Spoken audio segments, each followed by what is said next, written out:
Real estate की बात आती है ना तो दुबई का नाम सबसे पहले आता है।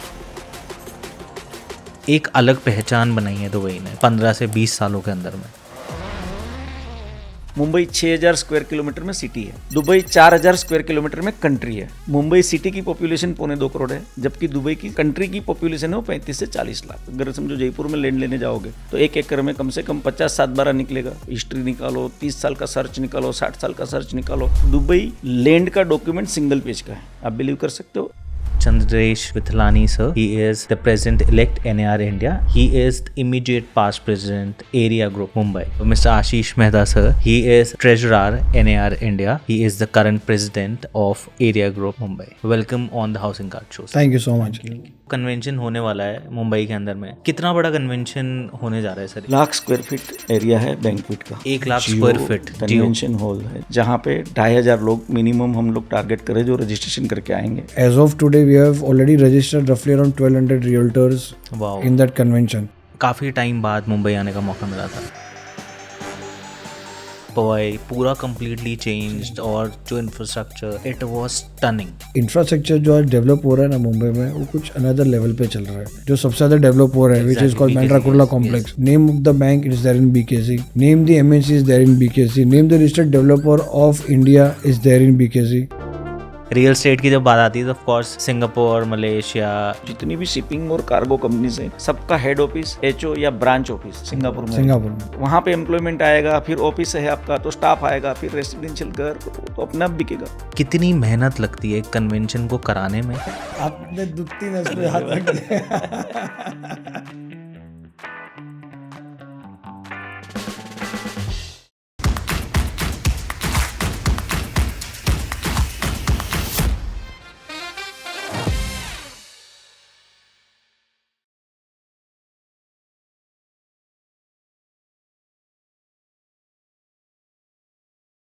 चंद्रेश सर, स्टार्ट करते हैं आपसे।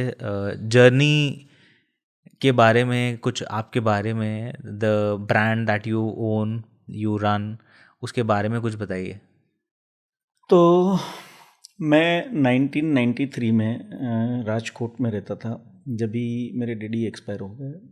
डैडी के गुजर जाने के बाद जब भी मैं 10th में था, मेरी सिस्टर वगैरह, बड़ी सिस्टर थी जिनका शादी हो गया था, वो मुंबई रहते थे।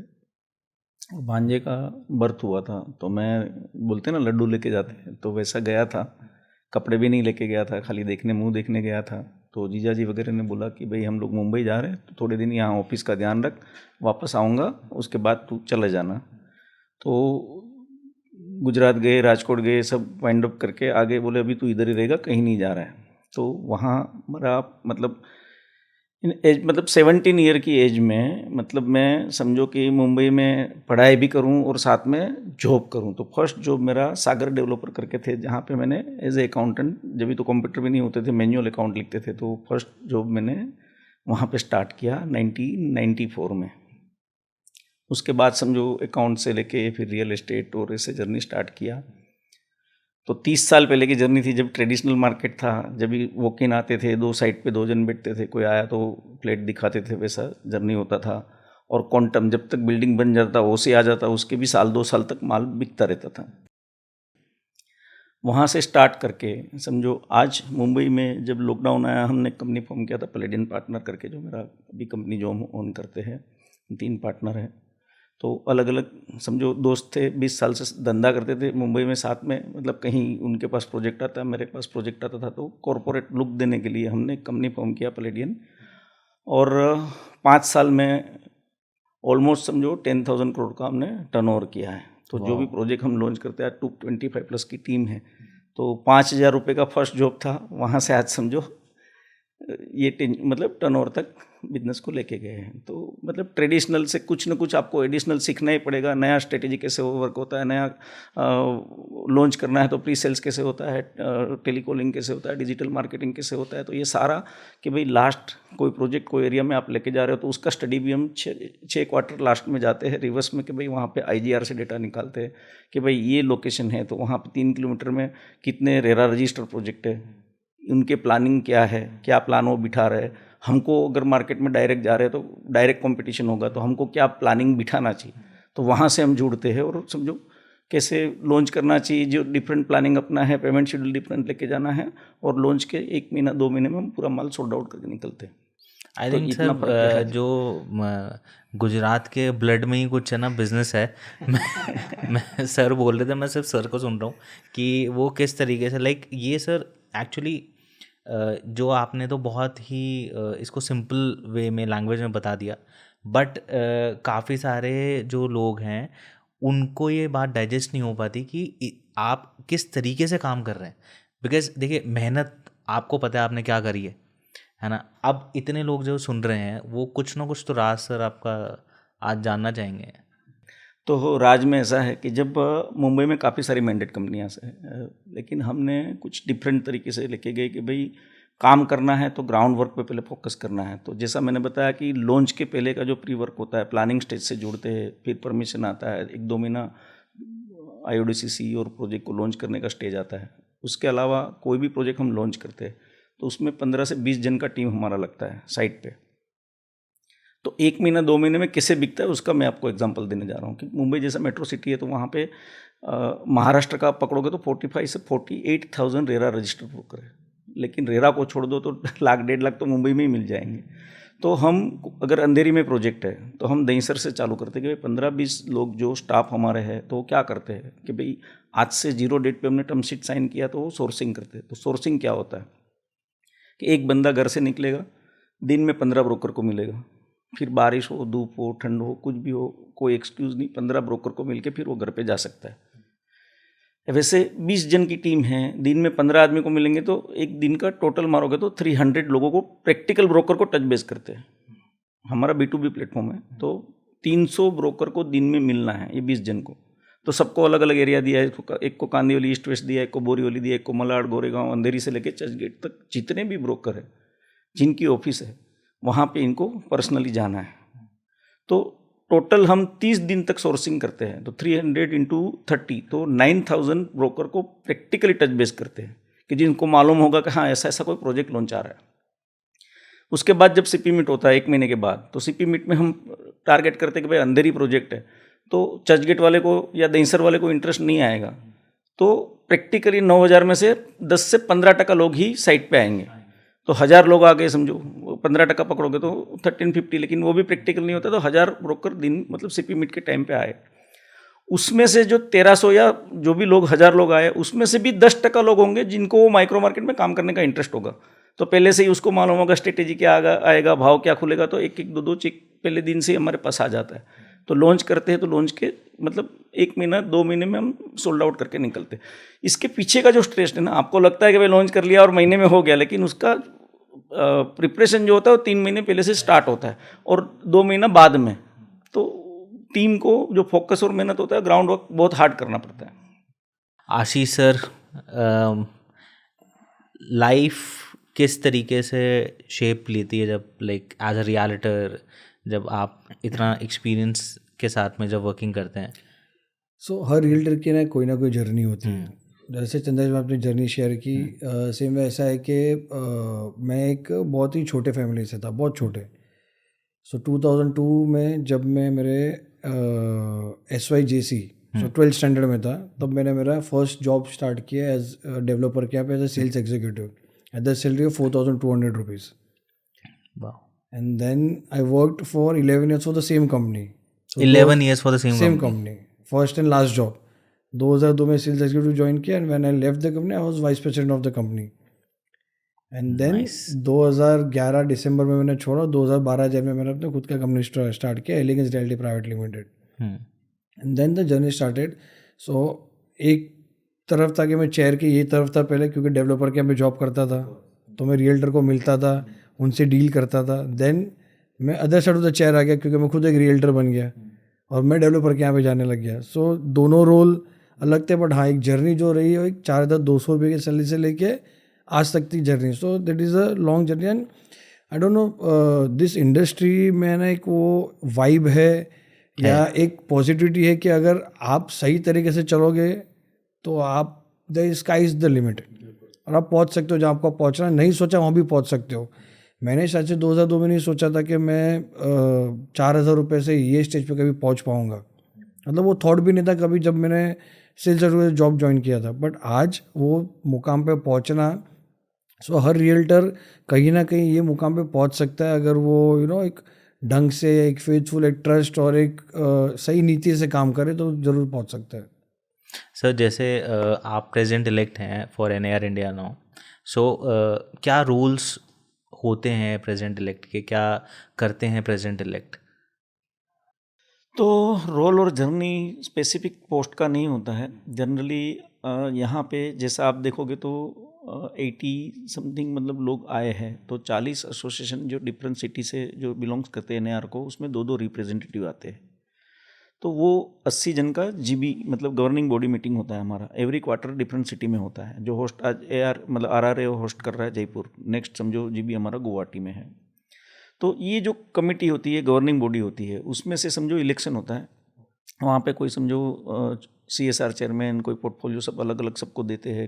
ट्रेजरर से जैसे बात किया, secretary, vice president, president elect, तो उसमें इलेक्शन होता है। तो इलेक्शन एक ये मतलब साल पहले है, मतलब टेन्योर, जब प्रेसिडेंट तो मालूम है कि प्रेसिडेंट क्या कर रहे हैं, लेकिन साइमल्टेनियसली प्रेसिडेंट इलेक्ट भी, क्योंकि वो जो काम कर रहे हैं उसकी जर्नी को कंटिन्यू करना है, तो उसको भी साइमल्टेनियसली देखना है कि भाई ये काम इन्होंने, अमित भाई ने यहाँ से, अभी जो करंट प्रेसिडेंट हमारा अमित चोपड़ा है, तो इन्होंने जो काम यहाँ पे मतलब कॉमा है वो उसको हमको फुल स्टॉप कैसे आगे बढ़ा के लेके जाना है। तो एक साल पहले ही उसको मालूम होता है कि भाई मेरे को मेरे टेन्योर में क्या काम करना है।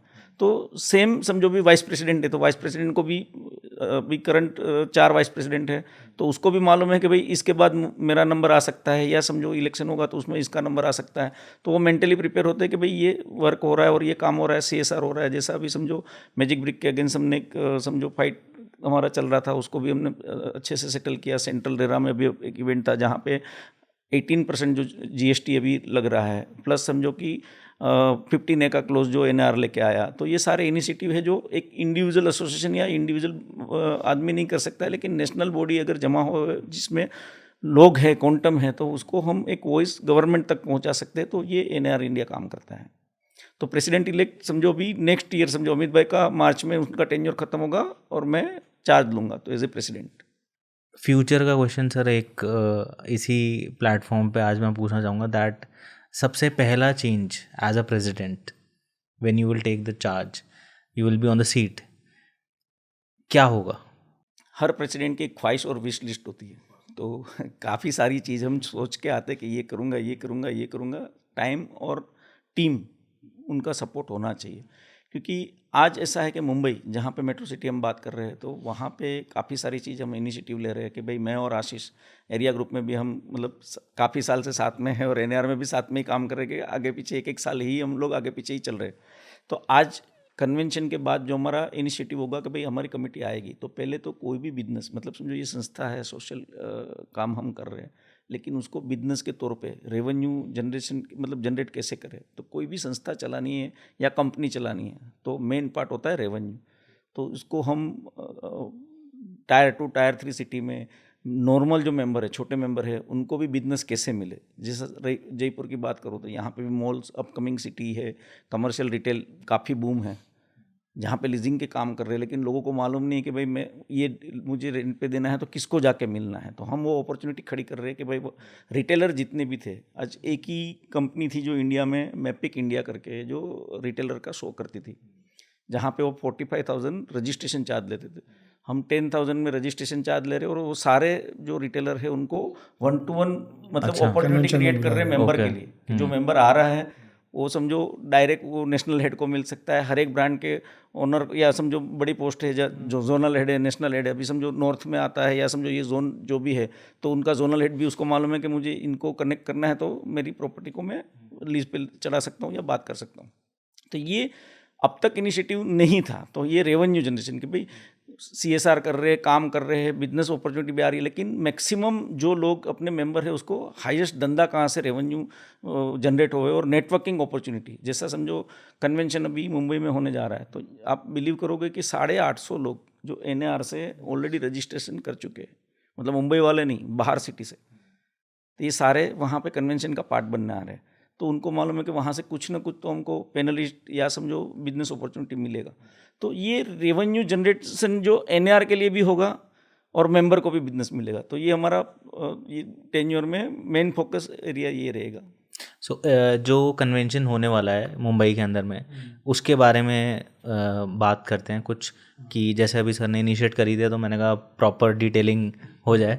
तो कितना बड़ा कन्वेंशन होने जा रहा है सर, और ये दिस विल बी कौन सा कन्वेंशन होगा ये NAR का इंडिया? 1,00,000 स्क्वायर फीट एरिया है बैंक्वेट का। 1,00,000 स्क्वायर फीट जियो कन्वेंशन हॉल है, जो जियो कन्वेंशन इंडिया का प्रेस्टिजियस प्रॉपर्टी है, जो मतलब ऑफ कोर्स सबसे बड़ा सबसे बड़ा बेस्ट प्रॉपर्टी है, जहाँ पे 2,500 लोग मिनिमम हम लोग टारगेट करें जो रजिस्ट्रेशन करके आएंगे। 2,500 मेंबर रहेंगे। बेस्ट स्पीकर, बेस्ट पैनलिस्ट लाने का कोशिश करेंगे। बाकी डिटेल तो ट्रेजर साहब बताएंगे। नहीं, सो ये एरिया ग्रुप कन्वेंशन होस्ट कर रहा है क्योंकि NAR इंडिया में एक प्रथा है। सो जो भी सिटी है, जो भी एसोसिएशन से प्रेसिडेंट इलेक्ट होता है, वो सिटी वो एसोसिएशन कन्वेंशन होस्ट करता है। अच्छा। सो चंद्रेश भाई हमारे एसोसिएशन के IPPA एंड NAR के प्रेसिडेंट इलेक्ट हैं। सो एरिया ग्रुप ये कन्वेंशन मुंबई में होस्ट कर रहा है। Okay. That is 18th NAR India convention. 18th okay. 18th।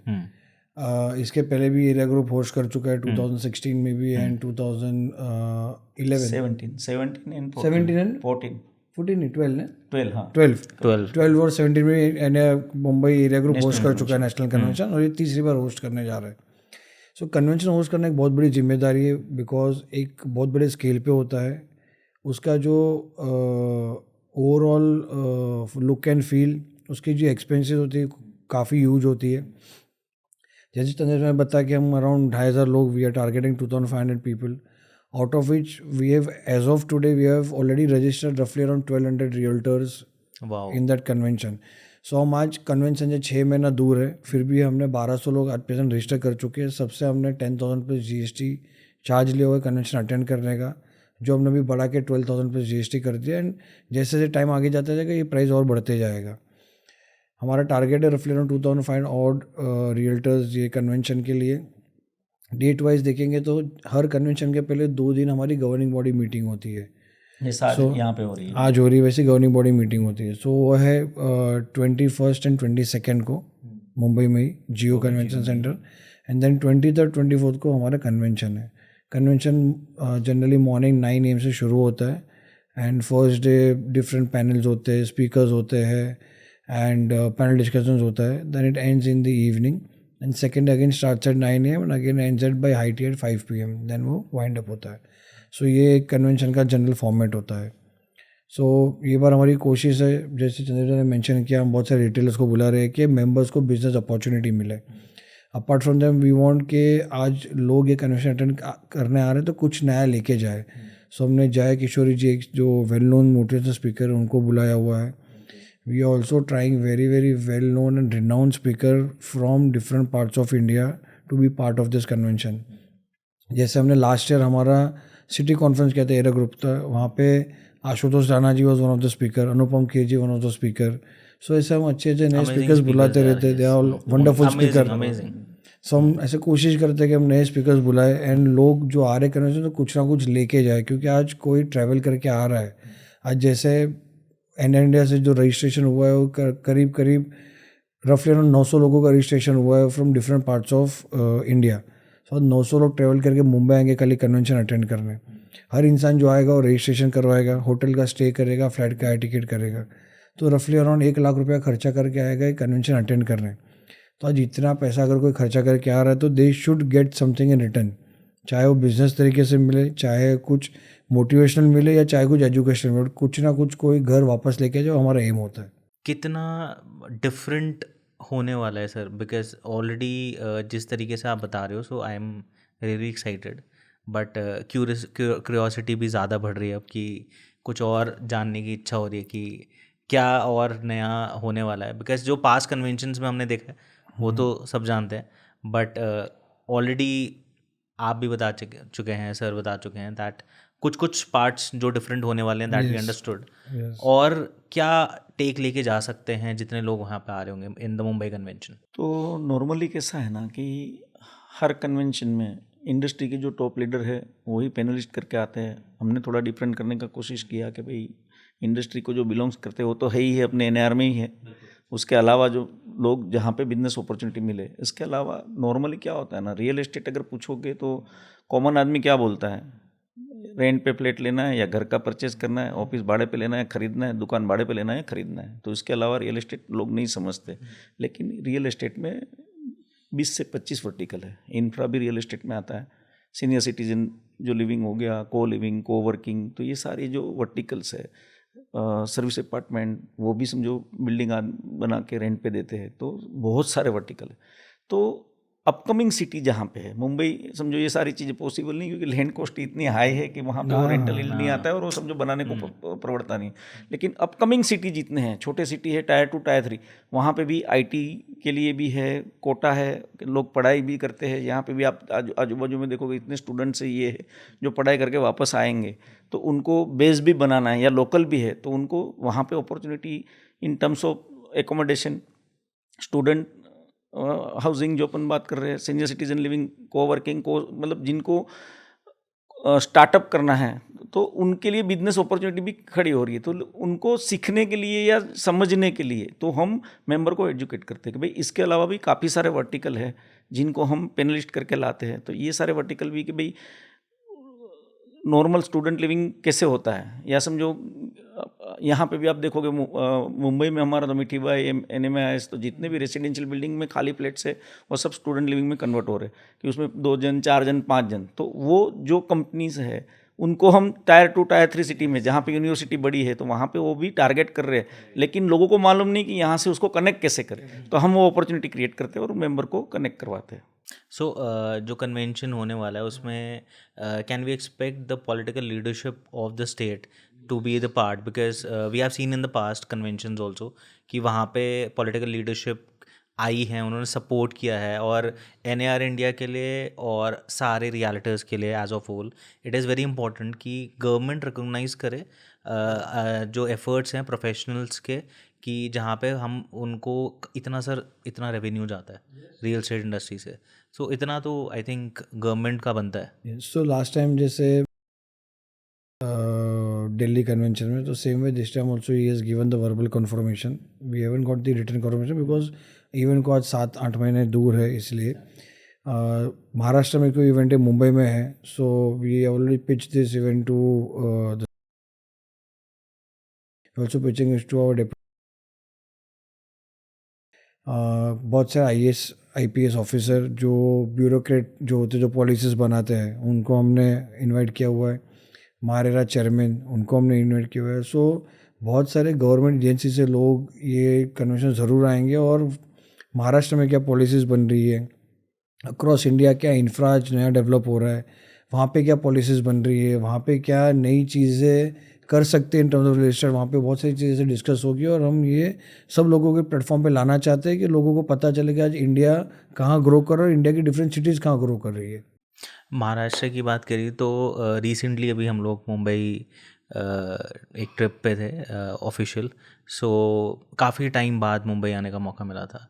And जब हम लोग वो सीलिंग के पास जा रहे हैं तो we saw south Mumbai, Powai पूरा कम्प्लीटली चेंज्ड, और जो इंफ्रास्ट्रक्चर जिस तरीके से वो डेवलपमेंट हो रहा है, the kind of multi storeys and sky scrapers जो बन रहे हैं, सो हमने एक व्यू देखा था दिन का, है ना, so that was completely different, but somehow we got late somewhere, और वहाँ से हम लोग जब फ्री हुए so we were returning to our hotel, तो लेट नाइट हो गया था। सो जैसे ही हम लोग वहाँ से वापस पास हो रहे थे, it was a night view and it was stunning, मतलब सीरियसली हम लोग आपस में बात कर रहे थे, सो इट वाज लाइक कि हम इंडिया में तो नहीं चल रहे हैं। हाँ, तो हमारा मुंबई का दूसरा नाम है माया नगरी। सो आज आप जब आपने जो बात की सीलिंग, सो इंफ्रास्ट्रक्चर जो आज डेवलप हो रहा है ना मुंबई में, वो कुछ अनदर लेवल पे चल रहा है। आज कोस्टल रोड जो बना हुआ है, जो मुंबई पहले कनेक्ट हुआ था बांद्रा से वर्ली सीलिंग, फिर उन्होंने कनेक्ट किया कोस्टल रोड को वर्ली से लेके नरीमन पॉइंट तक। आज वो कोस्टल रोड जॉइन हो रहा है बांद्रा से अंधेरी रिवर्स नॉर्थ के तरफ, एंड देन अंधेरी वर्सोवा से जा रहा है वो बोरीवली की तरफ। सो आज जो बोरीवली से अगर किसी को नरीमन पॉइंट जाना है, इट टेक्स नियरली 2.5 आवर्स। ये कोस्टल रोड कनेक्ट हो जाने से वो इंसान शायद मुझे नहीं लगता है कि 35 मिनट से ज़्यादा उसको लग सकेगा वहाँ टाउन पहुँचने के लिए। एक है north end which is Borivali Dahisar, एक है south end which is Nariman point, Churchgate, Marine Lines. So ये दोनों को कनेक्ट करना एक बहुत बड़ा रोल है। सो आज ये कनेक्शन हो जाएगा तो एक जो डेवलपमेंट हो रहा है वो कोई दूसरे लेवल पे चल रहा है डेवलपमेंट, फर्स्ट। सेकंड, आपने जो बोला कि हम इवनिंग में निकले थे तो अलग व्यू था। सो आप जहाँ से निकले उसको बोलते हैं Queen's Necklace. Queen's Necklace which is generally Nariman Point को हमेशा आज नहीं सालों से ही बोला जाता है। सो उसका आज जो एक जो चेंज आया है, क्योंकि वहाँ जो डेवलपमेंट हो रहा है in terms of sky caper, in terms of infra, coastal road, बाकी सब डेवलपमेंट तो एक कुछ अलग लेवल पे ये चल रहा है। एंड आज वर्ली में अगर आप देखेंगे एक बहुत बड़ा ट्रांजैक्शन काफ़ी दिनों से न्यूज़पेपर में आ रहा है।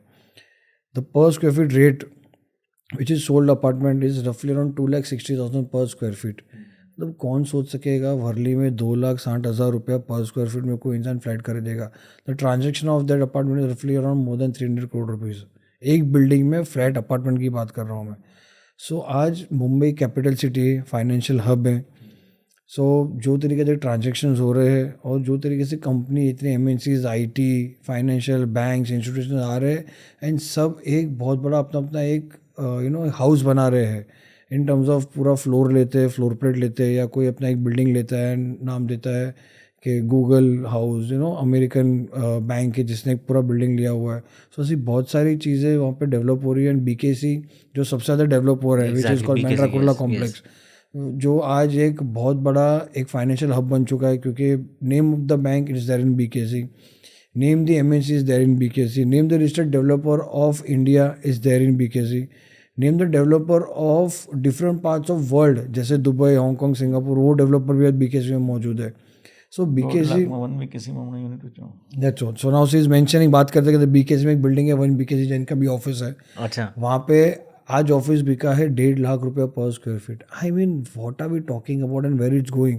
सो बॉम्बे, आज लोग बोलते हैं कि पेरिस इंडिया में सबसे महंगी स्ट्रीट जो मैंने सुना हुआ है वो है पेरिस में सोंजालूना स्ट्रीट करके बोलते हैं, which is one of the most expensive street in terms of retail. आज बॉम्बे का कंपेरिजन BKC से कंपेरिजन उससे हो रहा है। So Bombay that is a proud movement also sir, of course sir. जो रियलिटर्स इतने सालों से काम कर रहे हैं, उन्होंने वो स्ट्रीट जैसे सर आशीष सर बता रहे हैं, वो कब पहले देखी होगी, इतने साल पहले। और अब वो किसी दोस्त को या फ्रेंड को लेके जा रहे हैं, बोले कि अब देखो क्या प्राइसिंग है। And like people coming from abroad, like चाहे पेरिस, US, दुबई, और वो आप वहाँ बात करेंगे तो might be they be like not possible, but जब वो यहाँ के प्रैक्टिकल देखेंगे बोले कि नहीं। आप वो बात करें, आपने अच्छा मेंशन किया, मतलब काफ़ी हमारे दोस्त हैं जो आते हैं तो हम वहाँ जाके बात करते हैं कि आज इंडिया का इंफ्रास्ट्रक्चर बॉम्बे का ऐसा कर रखा है, तो उनको लगता है यार आप मस्ती करो, मजा करो। इंडिया में, बॉम्बे में कोई चीज़ 15-20 साल तक नहीं हो सकती है। आज जो वो यहाँ पे देखते हैं, यार आज मैं बांद्रा से साउथ बॉम्बे पहले पहुँचता था 1.25 घंटे में, आज मैं पहुँचता हूँ नॉट मोर देन 15-17 मिनट्स। तो ये इतना बड़ा ट्रांसफॉर्मेशन पिछले 5 सालों में हुआ है मुंबई में। और मुंबई के लिए, खाली मुंबई नहीं, मुंबई से आप देखो अभी दिल्ली से हमारे कुछ मेंबर जो आए वो बाय रोड आए, 3-3.5 घंटे में जयपुर पहुंच गए। तो ये मुंबई दिल्ली कॉरिडोर ये पूरा यहीं से जा रहा है, भरूच तक समझो ऑपरेशनल है, आगे बन रहा है। तो ये सारा सेंट्रल गवर्नमेंट भी काफ़ी सपोर्ट कर रहा है। तो ये 5 स्टेट कवर करते, जो हाईएस्ट बिजिएस्ट नेशनल हाईवे है। नेशनल हाईवे 8 मतलब लोकल रोड हो गया हमारा, ये मतलब वो नेशनल हाईवे है ही नहीं, क्योंकि गोल्डन क्वाड्रिलेटरल पार्ट है। तो काफ़ी डेवलपमेंट इंफ्रा वाइज भी हो रहा है। तो मतलब लोग आज, नहीं तो दिल्ली से जयपुर गाड़ी लेके आने का आदमी नहीं सोचता था। नहीं, पहले सर मेरे को ध्यान है कि 9-10 घंटे लग जाते थे कई बार, है ना, जो पुराना वाला हाईवे था उससे। मतलब अब बोलो दिल्ली से जयपुर 9-10 घंटे लगते हैं? नहीं, पहले लगते थे बिकॉज एक तो बहुत सारा रोड खराब थी, है ना, और उसके बाद में जगह जगह कभी कुछ हो रहा है, कभी कुछ हो रहा है, ट्रैफिक जाम एंड ऑल वो सारी चीज़ें।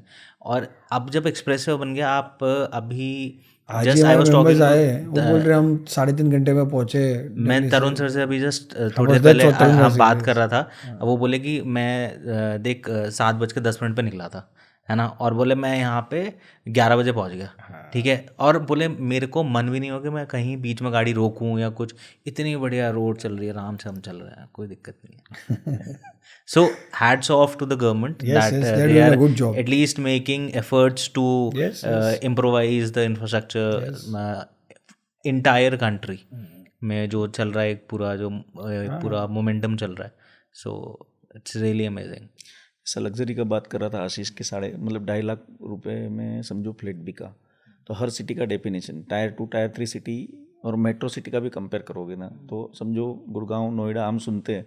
प्रोजेक्ट भी हमने देखा था, लास्ट कन्वेंशन दिल्ली में था हमारा, जो तरुण भाई ने होस्ट किया था, APP उनके एसोसिएशन ने.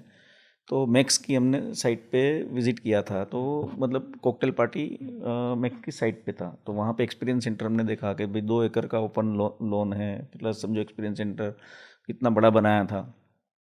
तो हमने मतलब एक अंदर से होता है ना कि भाई इतना बड़ा लैंड ओपन स्पेस दिया, क्योंकि मुंबई वाले हैं वहाँ तो ये land बनाया दिखती तो क्या प्राइस होगा. स्पेस ही नहीं मिलती ना. तो जस्ट ऐसे ही पूछा हमने, तो बोले 18,000 से 20,000 पर स्क्वायर फीट में समझो माल बिकता है.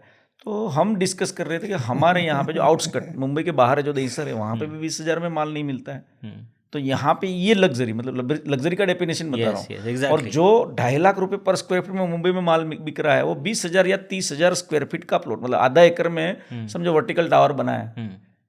तो एम्यूनिटीज के नाम पे देखोगे तो नहीं है, लेकिन वो लग्जरी की फेस कि वो नहीं मतलब बिल्डिंग के अंदर है. मतलब आप समझो लैंड नहीं है, आप पकड़ोगे कि भाई वहां पे मेरे को 3-4 एकड़ लैंड या 5-10 एकड़ लैंड का लेआउट है, तो वो नहीं है. स्टैंड एलोन स्ट्रक्चर है, जितनी एम्यूनिटीज दे सकते हैं वो बिल्डिंग में सारी एम्यूनिटीज है, लेकिन वर्टिकल एम्यूनिटीज है.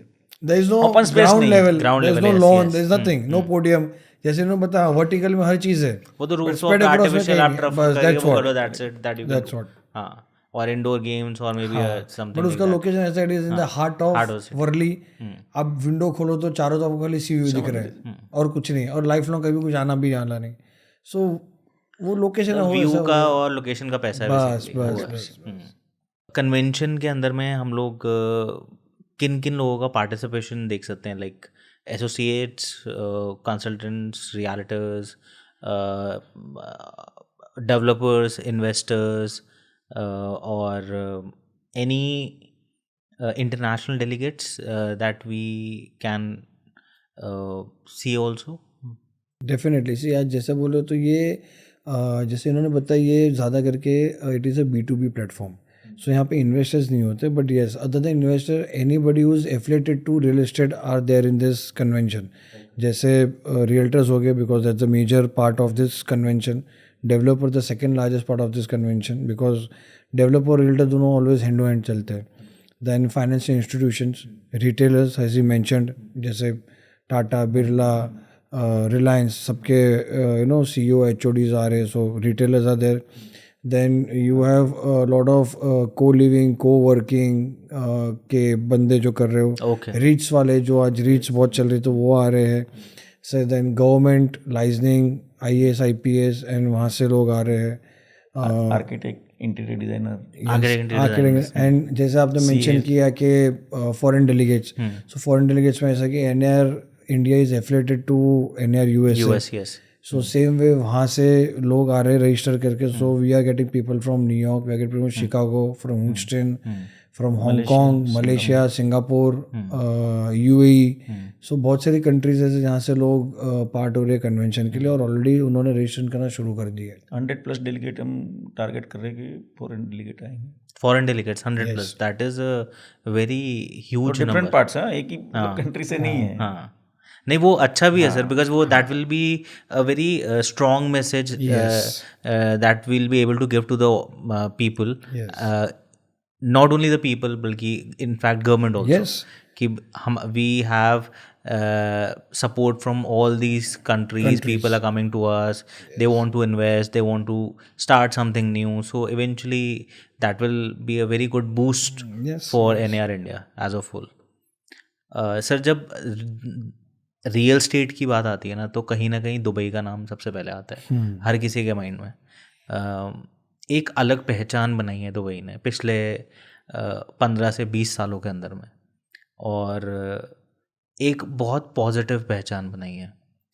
उसका सबसे बड़ा श्रेय मैं देना चाहूँगा दैट द लॉज जो हैं वहाँ पे दुबई के, रूल्स रेगुलेशंस जो हैं, और जिस तरीके से पूरा गवर्नमेंट ट्रांसपेरेंसी रखती है in terms of dealing, handling और एवरीथिंग, सो वो एक बहुत ईज आउट कर देता है टू एनी इंडिविजुअल पर्सन और रियलिटर और इन्वेस्टर की, ठीक है, उनको पता है कि हमारा पैसा सेफ है.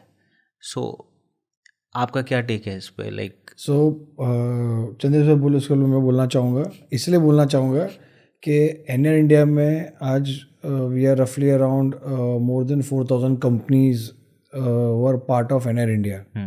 एम्प्लॉय वाइज स्ट्रेंथ वाइज गिनोगे तो numbers are very huge and very big, but अगर कंपनियाँ गिनो तो 4,000 लोग हैं. ये 4,000 में से बहुत ही कम लोग हैं जो इंटरनेशनल बिजनेस करते हैं. उसमें चंद्रेश भाई है कि he has a office in Dubai and they are same again Paladin partners के नाम से, but they do a very good and tremendous business in Dubai. So आज दुबई का अगर कोई अच्छे से डिटेल दे पाएगा, इनसे अच्छा और कोई नहीं दे पाएगा. फिर तो क्वेश्चन मेरा सही था बस इसीलिए. और इसके साथ साथ एक चीज़ बताना चाहूँगा कि आज मेरा ऑफिस को समझो 3 साल 3.5 साल हुआ. 3.5 साल में मैंने 98% जो बिजनेस किया है वो थ्रू एनआर किया है. थ्रू एनआर किया? हाँ, जितने भी मेंबर, आप जयपुर पूछोगे, कोई भी सिटी से पकड़ोगे तो हर दिन कोई किसी ना किसी का रिक्वायरमेंट आता है कि भाई ये क्लाइंट मेरा यहाँ पे जा रहा है, आप संभाल लेना. तो ये अपॉर्चुनिटी, नेटवर्किंग की बात कर रहे हैं हम कि भाई समझो हर सिटी में कहाँ पहुँचेंगे अपन, लेकिन हर सिटी वाले का कुछ ना कुछ रिक्वायरमेंट आता है. अच्छा, जयपुर में अपॉर्चुनिटी है, पैसा जिनके पास है, जिनको दुबई इन्वेस्ट करना है, तो मेंबर मतलब कितनी बार वो जाएंगे, साथ में जाएंगे, घूमने गए, वापस पैसा मतलब समझो कि नहीं लिया तो वापस वो थोड़ा होता है, तो भाई रेफरेंस दे दिया तो उनको उनका ब्रोकरेज यहाँ बैठे मिल जाएगा. तो ये होगा नेटवर्किंग का पार्ट.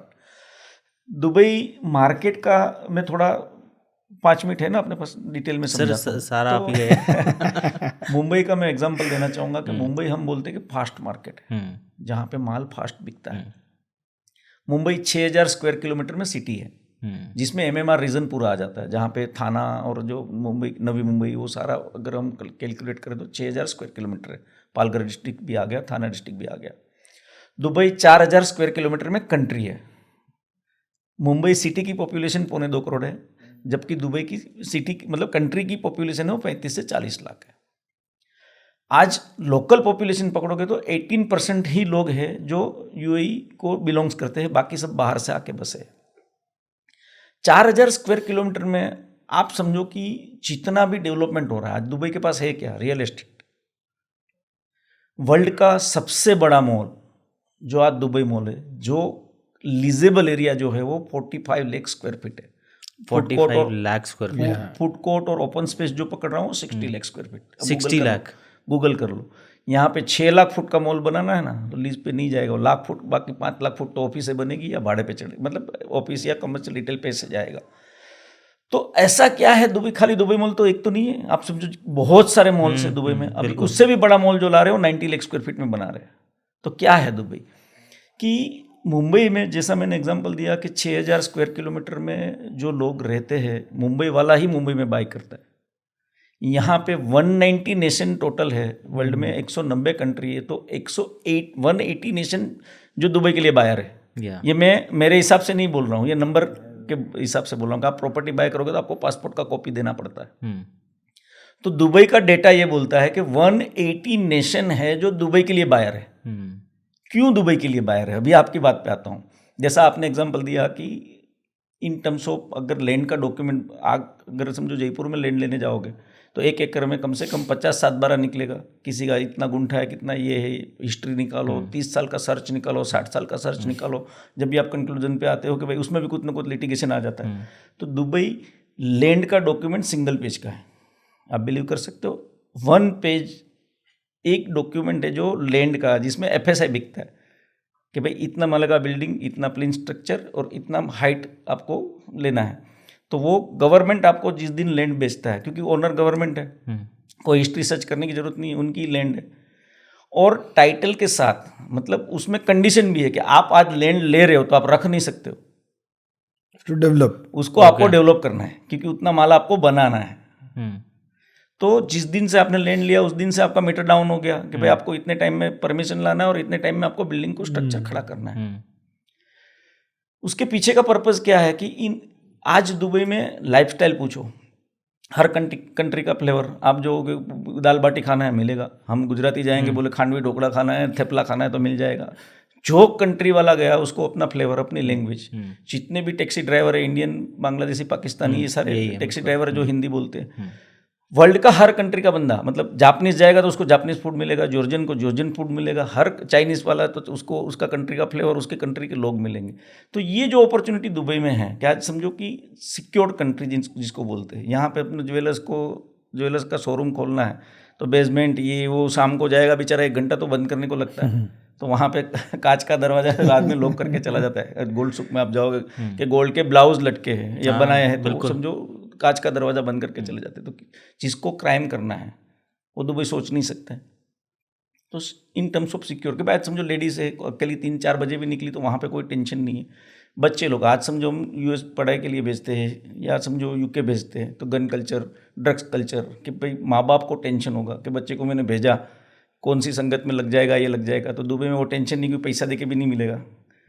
तो ये सारे कारण हैं जो दुबई को एकदम लाइव कर रहे हैं। एक ही कमी थी जो कसिनो की, जो भी ये ला रहे हैं दुबई, तो वो आने के बाद रसेल कीमा कसिनो भी 2026 तक ऑपरेशनल हो जाएगा। ओके, वो हो गया तो फिर दुबई का आज जो प्राइस है ना, प्राइस पॉइंट स्टार्टिंग है, मतलब इसका कोई हाथ नहीं पकड़ पाएगा, क्योंकि लैंड तो उतनी की उतनी ही है और बाहर पूरा वर्ल्ड है।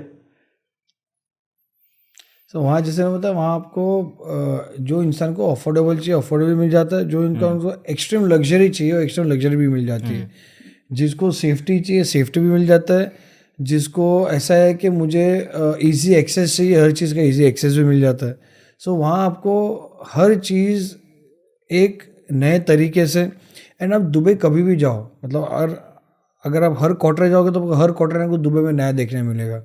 ओके, चाहे वो रियल एस्टेट से अटैच्ड हो, चाहे वो होटल इंडस्ट्री से अटैच्ड हो, चाहे वो कोई इंफ्रा से अटैच्ड हो, या चाहे कोई नया चीज़ उन्होंने क्रिएट किया उससे अटैच्ड हो, तो हर 3 महीना को जाओ तो कुछ ना कुछ नया देखने मिलेगा दुबई में। अगर सर जैसे दुबई की तो बहुत बात होगी, बट रियल एस्टेट की जब बात आती है तो ऑफ कोर्स सिंगापुर, मलेशिया, इनकी भी बहुत कॉन्वर्सेशंस होती हैं, चर्चाएं होती हैं। सो कैसे देखते हो आप इन मार्केट्स को when people compare Singapore, Malaysia, maybe US for some reason, for in terms of real estate? So her city, her country की एक रियल एस्टेट ग्रोथ स्टोरी है। जैसे दुबई की ग्रोथ स्टोरी है, वैसे सिंगापुर की है, वैसे मलेशिया की है। बट हर कंट्री का एक अपना तरीका है ग्रो करने का। जैसा अगर आप सिंगापुर बोल रहे हो तो Singapore is very rigid in terms of giving citizenship, very rigid in terms of growing their infra in terms of horizontally, vertical जो कर रहे हैं horizontally बहुत कम जा रहे हैं वो। उनका पॉपुलेशन देखोगे तो कंपेरेटिवली बहुत कम है, क्योंकि उनको बहुत ज़्यादा कंट्री को वैसे ग्रो नहीं करना, उनके लॉज वैसे बहुत ज़्यादा स्ट्रिंजेंट है। बट आप ये कहीं ना कहीं भी देखो तो हर जगह आपको इंडियंस मिलेंगे और मिलेंगे, चाहे वो दुबई हो, चाहे वो मलेशिया हो, चाहे सिंगापुर हो, चाहे यूएस हो, लंदन हो, स्कॉटलैंड हो, जर्मनी हो, कि फिनलैंड जैसी आइस वाली जगह हो, कहीं भी आप जब कहीं ना कहीं इंडियंस हर कंट्री के हर कोने में कहीं ना कहीं हर वर्ल्ड में मिलेंगे। बिकॉज आज जो इंडिया ग्रो कर रहा है कोई भी सेंस में, हर सेंस में बहुत ज़्यादा ग्रो कर रहा है। एंड आज इंडिया से जो बच्चे जो बाहर पढ़ने जा रहे हैं, वहाँ जो सेटल हो रहे हैं, तो number of people settling in different parts of world are more than other countries. 100%। तो दुबई का जैसा पार्ट है कि दुबई आज है ही रियल एस्टेट की वजह से, क्योंकि वहाँ पे कोई ऐसे समझो ऑयल और ये समझो सब चीज़ें अपन नहीं देख सकते, वहाँ पे जो है वो रियल एस्टेट है। तो सिंगापुर का जो बेस्ड है ना, आज समझो सिंगापुर ने अपनी स्पेशलिटी किस में बनाई, कोई भी कार्गो शिपिंग, जितनी भी वर्ल्ड की, मैं वर्ल्ड की बात कर रहा हूँ, जितनी भी शिपिंग और कार्गो कंपनीज है, सबका हेड ऑफिस एचओ या ब्रांच ऑफिस सिंगापुर में। तो इन टर्म्स ऑफ बिजनेस और धंधा वहाँ पे से आप ऑपरेट कर रहे हो। डीएचएल यहाँ पे अपना जो सबसे बड़ा कुरियर कंपनी है, डीटीडीसी, ये सारे पकड़ो तो सब सिंगापुर, सबका हेड ऑफिस सिंगापुर है।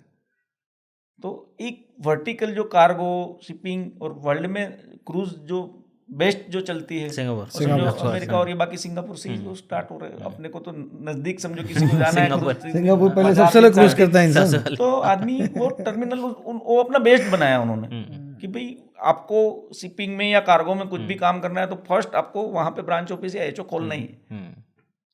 वहाँ पे एम्प्लॉयमेंट आएगा, फिर ऑफिस है आपका तो स्टाफ आएगा, फिर रेसिडेंशियल घर तो अपने आप बिकेगा।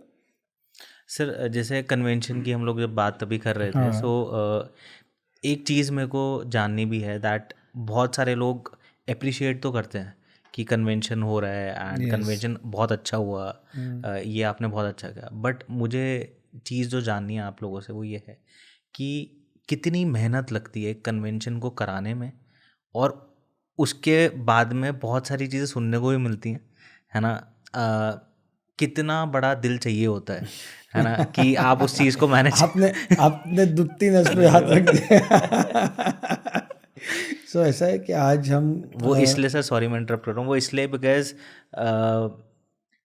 The grass is always greener on the other side. Very true. तो अब जब मैं देखता हूँ, लोगों से मिलता हूँ, तो पहले लगता था कि इनके लिए कोई बहुत बड़ी बात नहीं है, सारी चीज़ें मैनेज हो जाती हैं, बट इवेंचुअली जब आप उनके साथ टाइम स्पेंड करते हैं ना, तब आपको रियलाइज़ होता है कि वो चाहे कितने भी बड़े हैं, but at least at the end वो इंसान है, उनको भी फाइट आती है, उनके प्रॉब्लम्स होती हैं, उनके भी चीज़ें अटकती हैं।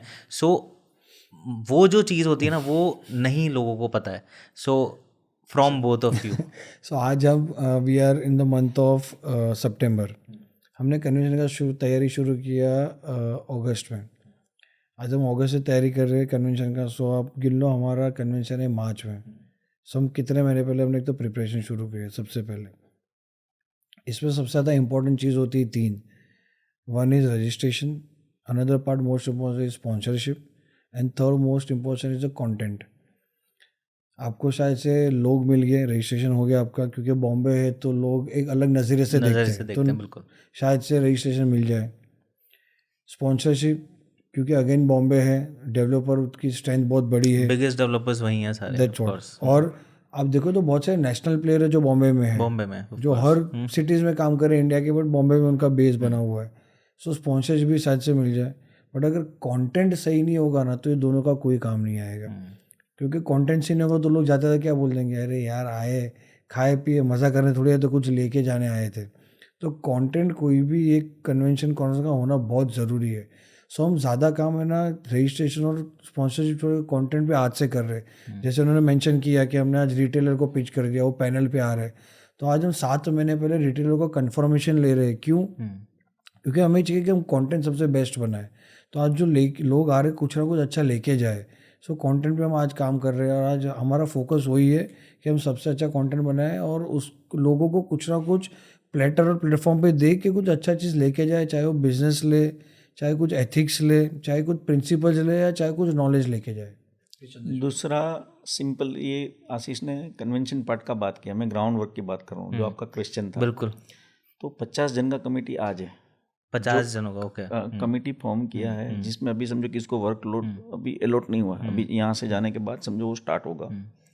तो अभी एवरी 15 डेज, मतलब 15 दिन के बाद मॉर्निंग में 8 बजे ब्रेकफास्ट मीटिंग होगा, 50 जन आएंगे, नाश्ता पानी करेंगे, एजेंडा पे डिस्कशन करेंगे, सब कुछ एक काम दिया है।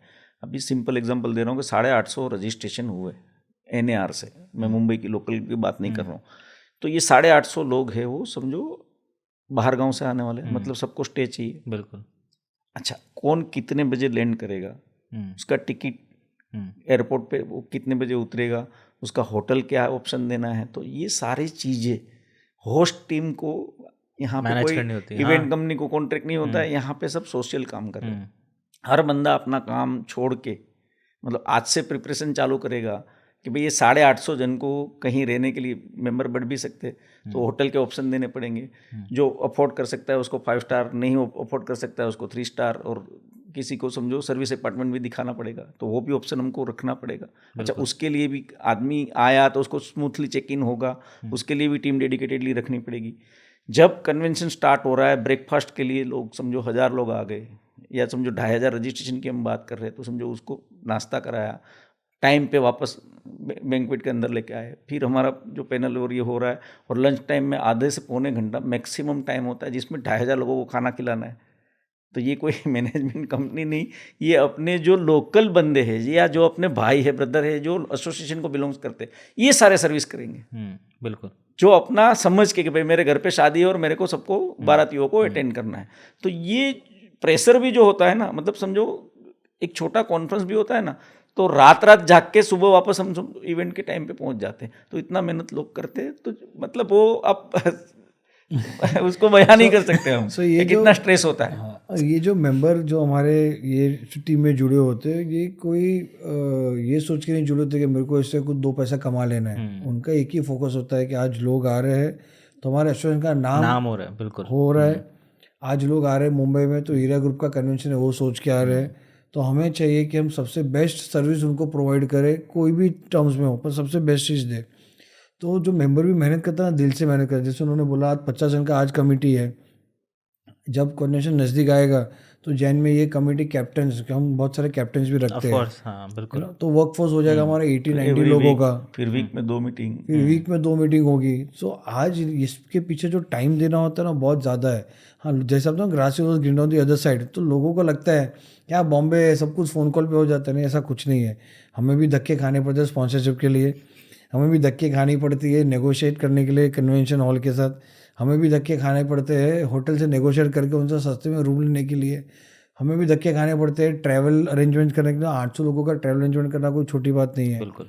सो देयर बहुत सारी चीज़ें जो पीछे ग्राउंड वर्क हार्ड वर्क लगता है चीज़ के। हर एक पैनलिस्ट जो भी आएगा उसको ग्रीन रूम में बिठाना है, उसकी पैनल कितने बजे आ रही है सारे उसको कोऑर्डिनेट करना है, उसका प्रोफाइल टाइम पे चलना चाहिए, कंसोल पे जो बैठा है बंदा वो समझो सारी चीज़ें जो होस्ट टीम है उसको, मतलब सुबह 9 बजे प्रोग्राम चालू हुआ तो शाम को जब तक कंक्लूड नहीं करोगे तब तक मतलब दिमाग पे मतलब कुछ सूझेगा ही नहीं, मतलब हिल नहीं सकते वहाँ से। सो मैं पॉज करके एक एग्जांपल देना चाहूँगा। हमने लास्ट ईयर सिटी कॉन्फ्रेंस किया था मुंबई में, एंड तभी हमने फर्स्ट टाइम जियो में किया हुआ कन्वेंशन सिटी कॉन्फ्रेंस था।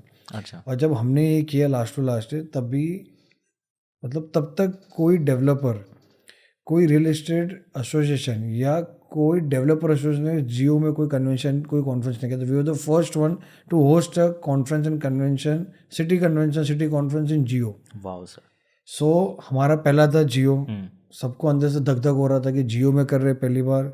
तब हमने एक ही हॉल लिया था 50,000 स्क्वायर फीट का, क्योंकि वो सिटी कॉन्फ्रेंस था, सिटी कॉन्फ्रेंस था। जब भी मैं प्रेसिडेंट था, वाइस प्रेसिडेंट था, हाँ, और हम 2 जन जियो कन्वेंशन में गए। अच्छा देखा कि भाई ये बजट ये होटल से तो मतलब डबल से ज़्यादा हो रहा है, क्या करना है, मतलब देखेंगे। तो हम दोनों जाके नक्की करके फाइनल करके आए कमेटी के पास जाने से पहले कि भाई चलो स्पॉन्सरशिप ऐसा रेडी करेंगे जहाँ पे आंसर नहीं देने पड़ेंगे। तो उसके बाद तो हमने डिक्लेयर किया कि भाई ब्रेक इवन हो गया, अभी करने जा रहे हैं। वो सर कहते हैं ना कि रियलिटीज जो है वो बॉर्न रिस्क टेकर्स होते हैं। नहीं, क्योंकि डर क्या होता है, इसे आप कितना भी अच्छा काम करोगे ना, तो आपके एसोसिएशन में, तो हमारे नहीं, कोई भी एसोसिएशन हो, कोई लोग ऐसा होते हैं जो पहले नेगेटिव क्वेश्चन जो शुरू करेंगे। ये तो सर सब जगह मिलते हैं। कोई हर जगह 100%। हाँ, हर जगह। तो क्वेश्चन क्या आएगा, अगर शायद से पैसा जमा नहीं हुआ तो ये पैसा लॉस होगा, कौन बेयर करेगा? आप गारंटी देते हो, ये बोलते हैं। आप गारंटी देते हो, आप गारंटी देते हो लॉस हो तो आप बेयर करोगे, मतलब तो ये ऐसा है कि खुद की वो जिम्मेदारी लेना। इसके आगे चल के हमारे कन्वेंशन की डेट नजदीक आ गई। आज हम 22 दिन का टाइम मिला था खाली हमको, 22 डेज, खाली 22 दिन में हमने पूरा कन्वेंशन हमने सिटी कॉन्फ्रेंस रेडी किया हुआ था। कन्वेंशन की डेज नजदीक आ गई। हम पूरा दिन, क्योंकि हम एक दिन पहले लेना पड़ता है सब अरेंजमेंट करने के लिए, प्रोडक्शन होता है, स्टेज बनाना, एलडी स्क्रीन, रजिस्ट्रेशन सेटअप करना, वो सब करने के बाद हम हमारी होटल रूम पे गए सुबह 4:30 बजे। 4:30 बजे दोनों गए। 4:30 बजे जाने के बाद दोनों ने बैठ के अपना स्पीच बना, क्योंकि ओपनिंग स्पीच दोनों को देना था। तो हमने 4:30 से 6 बजे 1.5 घंटे में दोनों ने ओपनिंग स्पीच बनाया। 6 बजे दोनों एक एक करके वी वेंट फॉर बाथ। 7:30 बजे रेडी, वापस 8 बजे हम कन्वेंशन हॉल पे पहुंचे। तो 7:30 बजे वापस ड्राई रन, क्योंकि जो छोड़ के गए थे वो बराबर चल रहा था कि नहीं, स्क्रीन पे वीडियो आया है, प्रॉपर पीपीटी आया है, वो इतनी बड़ी स्क्रीन पे चलेगा कि नहीं, छोटा बड़ा है तो वापस चेंज करने कौन जाएगा। तो वापस वो कन्वेंशन चालू होने से पहले ब्रेकफास्ट साइड में रख के वो वापस हम लोग, वो ड्राई रन चालू था वो देखने गए, फिर समझो वापस ब्रेकफास्ट करके तुरंत। सो हम अगले दिन मॉर्निंग जो सुबह 8 बजे उठे थे, वो दिन पूरा, वो दिन रात, और वो दिन पूरा, और रात को हम 12 बजे कॉकटेल पार्टी खत्म करने के बाद रात को 1 बजे होटल जाके सोए। सो that was a cycle of nearly around more then 36 hours, 48 hours, 48 hours, more than 48 hours. 48 hours के बाद का सीन जानना है मुझे। 2 दिन उठे ही नहीं थे, फोन बंद, सब बंद। बट हाँ, वो चीज़ की खुशी थी कि एक एसोसिएशन ने जियो जैसी जगह पे एक सिटी कॉन्फ्रेंस किया, इतने बड़े स्केल पे किया, 50,000 स्क्वायर फीट के बैंक्वेट में सिटी कॉन्फ्रेंस करना, इट वॉज बिग चैलेंज। और तभी भी हमने रफली अराउंड मोर देन 1500 रजिस्ट्रेशन हमने किए। एग्जैक्टली सिटी कॉन्फ्रेंस में हमने किया था, 1 डे का था, 1 डे कॉन्फ्रेंस, 1500 लोगों को हम रजिस्ट्रेशन किया था और हम अच्छे स्पीकर्स लेके आए थे। सो ये एक करना भी एक थोड़ा पैशन का काम है, आपको अंदर से एक इच्छा होनी चाहिए कि हाँ यार हमें कुछ करना है एसोसिएशन के लिए, हमें कुछ करना है फेटर्निटी के लिए, तब जाके चीज़ होता है, वरना नहीं हो सकता है। बातों से जितना मुझे लग रहा है अब आप दोनों की, कि जो मार्च में कन्वेंशन होने वाला है, तो जो आप बता रहे हो वो तो सब कुछ सही है, वो तो लोगों तक पहुंच ही जाएगा, बट मुझे ऐसा लगता है कि उससे बहुत कुछ बड़ा होने वाला है। सो हम क्या करेंगे, हम वापस एक पॉडकास्ट करेंगे कन्वेंशन के बाद आपको भी इनवाइट करेंगे। नहीं, तब हम आपसे फीडबैक लेंगे और हम आपको क्वेश्चन पूछेंगे। बट सीरियसली सर, मतलब ये वही वाली बात है दैट कि जब आपके साथ में एक सपोर्टिंग रोल में एक बहुत स्ट्रॉन्ग हैंड होते हैं, जैसे आज आप दोनों इतने सालों से एक दूसरे को जानते हो, प्लस भी है, माइनस भी है, प्रोज भी है, कॉन्स भी Yes, yes, है, definitely. एवरीथिंग, तो वो कहीं ना कहीं चीज़ें हैं ना बहुत सिंप्लीफाई कर देता है। हाँ, आपको पता है कि ये आपकी स्ट्रेंथ है, इनको पता है ये मेरी Yes, स्ट्रेंथ sir. है, उससे काम करने का जो एक जज्बा भी मैं उसको बोलूँ, थोड़ा सा आपके हाथ खुल जाते हैं हाँ, हाँ। और वो काम बहुत अच्छे तरीके से आप कर पाते हो। ये जो टीम वर्क होता है ना, बिना टीम के काम नहीं हो सकता है। और हमें वैसे भी लोग हैं ना, वो जुगल जोड़ी बोलते हैं हम दोनों जय को। विरू। सो मतलब हम रूम के कोई भी कोने में बैठे हो ना, तो वो मुझे देखकर उनको, तो हमको पता है कि क्या बोलना है और क्या सोचना है। कितना सोचना वो मैंने 3 बार सर देख लिया अभी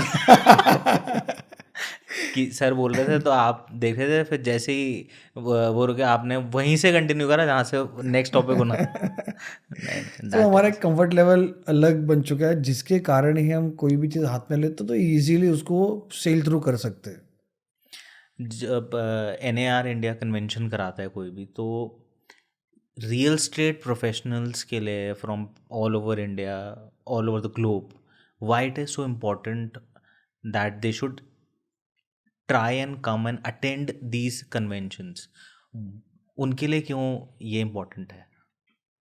तो हम दोनों की बात कर रहे हैं, आज पॉडकास्ट कर रहे हैं। जब हम एरिया ग्रुप ज्वाइन नहीं किया था, जबकि बात करें कि हम हमारा इंट्रोडक्शन नहीं दे सकते थे, क्यों? 25-50-100 करोड़ का माल बेचना, जगह पे बेच देंगे, लेकिन बोलने को नहीं आता था। स्टेज फियर, माइक फियर, सब पब्लिक के सामने, मतलब समझो ये सब चीज़। तो एक लोकल एसोसिएशन से कुछ ना कुछ सीखने मिलता है। लोकल एसोसिएशन को बिलोंग किया हमने कि भाई लोकल एसोसिएशन से आए तो हम NAR में आए। NAR में हम डिफरेंट सिटी, डिफरेंट लोगों को मिलते हैं। तो आज समझो मैंने जैसा बोला कि बिजनेस अपॉर्चुनिटी, लोग क्या करते हैं ना, यहाँ से रजिस्ट्रेशन करते आएंगे, कन्वेंशन अटेंड करने के बहाने, लेकिन रूम में पत्ते खेलेंगे, क्या करें, बोले कन्वेंशन अटेंड करके वापस आ गए, तो नेटवर्किंग नहीं किया। नेटवर्किंग से बड़ा ताकत दुनिया में कोई नहीं है। जो भी रियल्टर आ रहा है, चलो सीखने क्या मिला, एजुकेशन तो मस्ट है। अपना बिजनेस का नॉलेज अपने को, एक LIC पॉलिसी जो बेचने वाला आता है ना बंदा, उसको आपने देखा है 5,000 10,000 की पॉलिसी उतारेगा, उसको कुछ भी क्वेश्चन पूछ लो आप, वो कितना अपना प्रोडक्ट का नॉलेज रख के आता है। बिल्कुल। तो आज आप जो चीज़ बेचने जाते हो, आप समझो उंगली दिखा के बैठ जाओगे, ऐसा नहीं होता है। तो वो प्रोडक्ट का नॉलेज जितना डेवलपर की सेल्स टीम को है, उतना नॉलेज आपको है, तो आप उसमें कन्वर्ट करवा पाओगे। तो ये सारी चीज़ें सीखनी है। और नेटवर्किंग अपॉर्चुनिटी कि मुझे स्टेज पे जो सीखने मिलेगा, लोगों को जो मिलेगा, अच्छा स्टेज पे जो जिन्होंने भी जो भी बोलना था बोल दिया, वो नीचे उतर के उनके कार्ड एक्सचेंज करने हैं। जो डिफरेंट सिटी से लोग आए उनको कार्ड एक्सचेंज करोगे, आप नेटवर्किंग करोगे, प्रॉपर नेटवर्किंग के हिसाब से आप वापस लेके आओगे, तो ये आपका एसेट है। जो आपने लाख रुपए डाला, जैसा आपका इन्वेस्टमेंट था, लेकिन रिटर्न क्या लाओगे? कार्ड का थप्पा जेब में था, लेकिन सेव एक भी नहीं किया, ना आदमी का चेहरा मालूम है। तो नेटवर्किंग कैसे होना चाहिए कि आज मैं आपको मिला हूँ, तो आपने मुझे कार्ड दिया, मैंने कार्ड दिया, मैं कार्ड रखता ही नहीं। क्यों? मैं बोलूँगा नंबर डायल करो। क्यों? आपने नंबर डायल किया, मुझे आपका पेश याद है, मैं नंबर सेव करूंगा, तो मुझे ध्यान में कि आपने कॉल किया, तो ये कौन था बंदा। तो नेटवर्किंग आप 500 नहीं, मैं बोलता हूँ 100 जन को मिलो, लेकिन ऐसे मिलो कि जो 100 की 100 आपको याद रहने चाहिए। आज जयपुर में हम जाकिर बाटी, आपके रतन चंदानी जी, अल्पना मैडम, ये सारे लोगों को हम क्यों जानते? हम तो पहली बार आए, बिल्कुल, मतलब घूमने के बहाने कभी आए होंगे, लेकिन बिजनेस के तौर पे तो आए नहीं कभी जयपुर। लेकिन ये सारे जन को हम क्यों जानते हैं? क्योंकि ये सारे लोग भी ऐसे हैं कि जो कोई ना कोई कन्वेंशन या जीबी में आते तो हर एक आदमी को एक दूसरे से मिलते हैं। तो यहाँ पे आप ये जिनका नाम दे रहा हूँ वो हाईएस्ट धंधा कर रहे हैं, मुंबई में भी कर रहे हैं, दूसरे डिफरेंट सिटी में भी कर रहे हैं। एक NAR का ऐप है, जो NAR का ऐप में समझो MLS टाइप के आपके कुछ भी रिक्वायरमेंट आपने पोस्ट की, एक बंदे ने इंदौर से रिक्वायरमेंट डाला कि कोई गेम जोन वाला है जो कंपनी है जिनको जयपुर में चाहिए। अल्पना मैडम ने 5 मिनट में रिवर्ट किया और उन्होंने 3 जगह भी आइडेंटिफाई करके दिखा दिया। तो वो अलर्टनेस कि आप मैसेज देखोगे ही नहीं या समझो सोचोगे ही नहीं तो कैसे होगा।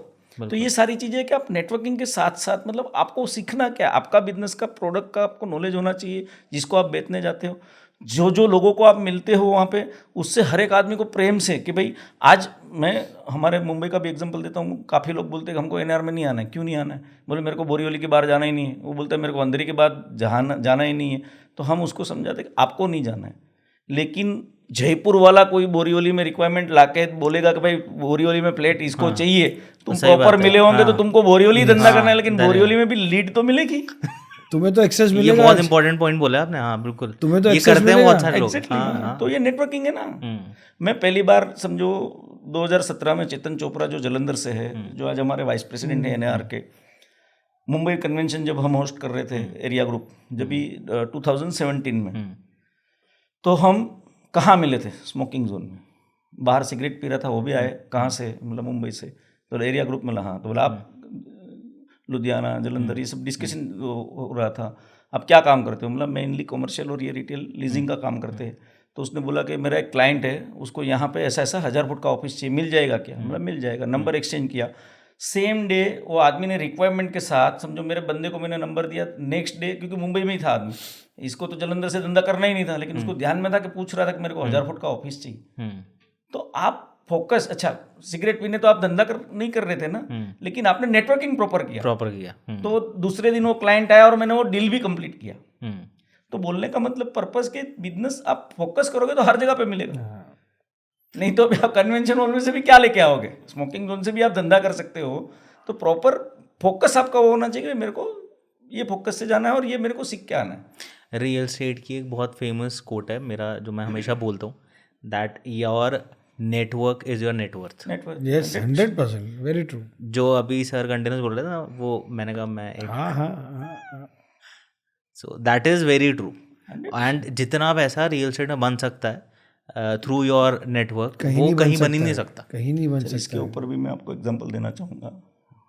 टाइम है आपके पास? क्या हमारा टाइम? नहीं सर, आप ही का टाइम चल रहा है। ये लास्ट एग्जांपल देता हूँ, कंक्लूड करता हूँ। इसमें ऐसा है, आज की जो जनरेशन, अभी समझो कन्वेंशन के लिए बात कर लिया हमने, पर्सनल जर्नी के लिए बात कर लिया, मैं as a NAR president elect में कुछ एडवाइस देना चाहूँगा रियल एस्टेट में जिसको आना है। सर नेटवर्किंग तो जो रियल्टर है वो तो आ ही रहे। जो जनरेशन आजकल नई जनरेशन है जो इवेंट कंपनी में काम करती है, ये करती है, जिनको एक एक्साइटमेंट होता है कि मास मीडिया है, बहुत सारी अपॉर्चुनिटी है। मैं एग्जांपल इसलिए देना चाहता हूँ, बड़ी बात नहीं बोल रहा हूँ, लेकिन मैं मतलब गर्व से बोलना चाहता हूँ कि मेरे पास करने को कुछ नहीं था, इसलिए रियल एस्टेट में आया। क्या बोल रहा हूँ समझना। फादर नहीं थे, कोई फैक्ट्री या कोई ऐसा तो चीज़ थी नहीं, करने को कुछ नहीं था, इसलिए मैंने रियल एस्टेट किया। या इसका भी स्टोरी है, हमारा स्टोरी की बात कर रहा हूँ। आज मेरा बेटा बाय चॉइस रियल्टर बना है। तो वो मैं जो आज की जनरेशन है उसको मैं सीखने, मतलब उसके पास अपॉर्चुनिटी थी, वो कुछ भी कर सकता था। मेरा भांजा है, ऑटो इंजीनियरिंग में इंडिया में थर्ड आया था। उसने सिंगल पेडल का गाड़ी का डिज़ाइन बनाया, जो आज भी यूरोप में, जर्मनी में उसका स्टडी, उसके ऊपर स्टडी हो रहा है कि भाई सिंगल पेडल कितना प्रैक्टिकल है कि आप पुश करोगे गाड़ी भागेगी और धीरे धीरे ब्रेक मारोगे तो गाड़ी रुक जाएगी। सब करने के बाद पढ़ाई ख़त्म किया, जहाँ भी इंटरव्यू के लिए जाता था तो एक दिन फ्रस्ट्रेशन में आ गया, आके बोलता है कि मामा मैं कंटाल गया हूँ। क्या हो गया? बोले मैकेनिक बनने के लिए थोड़ी मैंने पढ़ाई की थी। बोला अभी क्या करना चाहते हैं? बोले कुछ नहीं, 2-3 महीना थोड़ा रिसर्च किया, स्टडी किया। सडनली वो और मेरा बेटा एक दिन साथ में आके बात करते कि मामा मेरे को बात करना है। बोले मेरे को रियल एस्टेट करना है। मैं बोला आज कल तक तो ये माइंडसेट था, वापस रियल एस्टेट से फोकस डाउन, मतलब तेरा डाइल्यूट हो गया। तो बोले नहीं, मैंने स्टडी किया है इतना रियल एस्टेट के बारे में। तो क्या स्टडी था कि बोले मैं सुबह उठने के बाद आप पहला काम क्या करोगे? वॉशरूम जाओगे। बोले टॉयलेट का पोर्ट खोला, तो दिमाग में आ कि बनता कहाँ है? तो बोले लैंड, फैक्ट्री। हम्म, बिकता कहाँ है? तो डिस्ट्रीब्यूटर के पास। showrooms, स्टोर कहाँ होता है? Warehouse. तो बोले वो प्रोडक्ट का मैंने खाली जस्ट दिमाग में आया ना कि भाई मैं क्या करने जा रहा हूँ या क्या कर रहा हूँ, तो इसको रियल एस्टेट लगता है। टूथपेस्ट हाथ में लिया, बनता कहाँ है, कहाँ बिकता है, कहाँ ये। तो पूरे दिन में जब से उठा, जितने भी प्रोडक्ट मैंने यूज़ किए सबको रियल एस्टेट लगता है। शाम को डोमिनोज में पिज़्ज़ा खाने गया, डोमिनोज जाने के बाद मेरे को लगा कि भाई इसका ग्रोथ स्टोरी क्या है, तो इसको 5000 स्टोर नए एक्सपेंशन करने हैं, जब उसका एक्सपेंशन स्टोरी है। तो बोले इसको भी रियल एस्टेट लगता है, भले बेचता खाना मतलब फूड बेचता है लेकिन रियल एस्टेट लगता है। तो बोले शाम को मैं पीपीटी बना रहा था, प्रेजेंटेशन किसको भेजना था, तो मैंने देखा कि भाई जितने भी इन्फोटेक, टीसीएस, सबका ग्रोथ स्टोरी क्या है। तो बोले मैन पावर या एम्प्लॉयमेंट जितना बढ़ाएगा उसके लिए क्या लगेगा, बोले रियल एस्टेट। तो बोले इससे बड़ा तो कोई इंडस्ट्री है ही नहीं।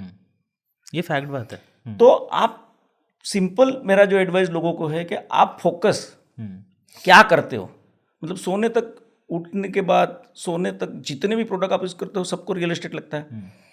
तो यहाँ पे लोगों को एडवाइस ये है कि आप बकेट लेके जाओ या टैंकर भर के लाओ, समंदर है, जितना आप में ताकत है उतना आप उठा के लाओगे। जैसा आशीष ने बोला कि रियल एस्टेट में जैसा हम कर रहे तो दूसरा क्यों नहीं कर सकते, लेकिन फोकस वो होना चाहिए कि मेरे को रियल एस्टेट से बड़ा इंडस्ट्री गर्व होना चाहिए, पैशन होना चाहिए कि मेरे को जो काम मैं कर रहा हूँ उससे अच्छा कोई काम नहीं, उससे बड़ा भी कोई काम नहीं। ये जब तक आप में नहीं आएगा ना तब तक आप लोगों को भी कॉन्फिडेंस नहीं दिला पाओगे। कुछ करना नहीं है या करने को नहीं है इसलिए मैं कर रहा हूँ, वो मतलब आज की जनरेशन को ये एडवाइस होना चाहिए, एडवाइस देना चाहूँगा कि भाई आपका फोकस क्लियर फोकस होगा, जो काम आप चाहते हो उससे 10 गुना आप अचीव कर सकते हो। फोकस क्लियर होना चाहिए कि भाई मेरे को टैंकर भर के ही लाना है। मैं आपके बात पे एक चीज़ ऐड करना चाहूँगा, मेरा एक्सपीरियंस है ये सर कि मैंने आज रियलिटी वर्किंग स्टार्ट करी जयपुर, एंड सौभाग्य मिला कि बिकॉज ऑफ दिस इंडस्ट्री मैं ऐसे लोगों के संपर्क में आया, ऐसे लोगों से मिलना हुआ, ऐसे लोगों से मुलाकातें हुई, चाहे वो 5 मिनट की हों चाहे वो 50 मिनट की हों, कि ऐसे कितने लोग होंगे जो उनसे मिलने के लिए खड़े हैं या टाइम मांग रहे हैं या चाहते हैं कि कभी मैं एक बार मिल लूँ। और उनसे मिलने का मौका किस वजह से मिला? The reason is real estate industry, क्योंकि आइदर वो बायर थे या वो सेलर थे। एंड मीटिंग पे फाइनल उनके साथ बैठना हुआ, तो उन्होंने, जैसे आज आप यहाँ बैठे हैं तो आपने मेरे से इतना सा पूछ लिया कि कुनाक भाई आप क्या करते हैं, तो आप इतने बड़े हैं, आपके ज़बान पे मेरा नाम आना बहुत बड़ी बात है बड़े लोगों की, एंड वो उस चीज़ को याद रखते हैं। एक बड़े जितने भी लोग हैं ना उनकी खूबी होती है वो, मतलब आप उनको उस तरीके से तो देखते हैं कि भाई इतना पैसा है या क्या, बट उनकी एक खूबी ये होती है कि वो भूलते नहीं हैं और वो पहचानते भी यूँ हैं। मतलब अगर आप जाके उनके केबिन में एंटर होंगे, बैठेंगे, जिस तरीके से बात करेंगे, उनको ये पता लग जाता है कि ये कितने पानी में, जल्दी इवैल्यूएट कर लेते हैं 100%। एंड एक अच्छे बिजनेसमैन की भी खासियत है, उनको भी समझ में आ जाता है कि ये कहाँ बात कर रहे हैं, कि भाई ये लालच में आएगा नहीं आएगा, क्या होगा क्या नहीं होगा। सो सर जो कह रहे हैं दैट रियल एस्टेट का तो फैक्ट है सर, ये बिल्कुल सर। कोई भी इंडस्ट्री फोकस जिसको करना है, काम करना है, आप समझो काम करने से पहले जो आदमी डरता है ना, तो उसका एक एग्जांपल देता हूँ कि अपन रोड पे जाते, हाईवे पे जाएंगे तो हाईएस्ट एक्सीडेंट जो अपन देखते कौन से एनिमल का होता है? रास्ते में जा रहे हैं अपन, दिल्ली जा रहे हैं यहाँ से, समझो छोटे मोटे रोड है, छोटे मोटे हाईवे, कुत्ते का। क्यों? कभी भी कॉन्फिडेंस नहीं होता है, वो आगे जाके फिर वापस नहीं जाएगा, मारेगा तो आगे से बच गया तो पीछे वाला ठोक देगा। बिल्ली को आपने कभी देखा है रोड क्रॉस करते हुए? देखा है? देखा है। वो मतलब एक बार देखेगी यूं और यूं, सीधा निकल जाए, तो मतलब रेयर दिखता है, तो कॉन्फिडेंस है। तो कोई भी बिजनेस या कोई भी धंधा क्या होगा, ज़्यादा से ज़्यादा सबसे बड़ा जहाँ पैसा दे के आपको सीखने नहीं मिलेगा वो यहाँ पे। अगर नुकसान भी हुआ या आपका कैलकुलेशन रॉन्ग भी हुआ तो उससे बड़ी सीख लाइफ में है ना आपको कोई नहीं दे सकता है। बिल्कुल। तो आपका टाइम गया, एफर्ट गया, लेकिन वो जो चीज़ सिखा के जाएगी ना, तो करने से जो डरते हैं, जिसको कुछ करना ही नहीं है, तो उसके लिए कोई समझो अपन कुछ भी ज्ञान दे देवे वो लॉजिक कुछ काम का ही नहीं है। तो करने से पहले मतलब एफर्ट करना है, काम करना है, रिजल्ट ऊपर वाला देगा। मेहनत करना, अगर एफर्ट ही नहीं करोगे तो कोई कुछ नहीं कर सकता है। एफर्ट करना आपके हाथ में है, तो वो एफर्ट एटलीस्ट वो होना चाहिए।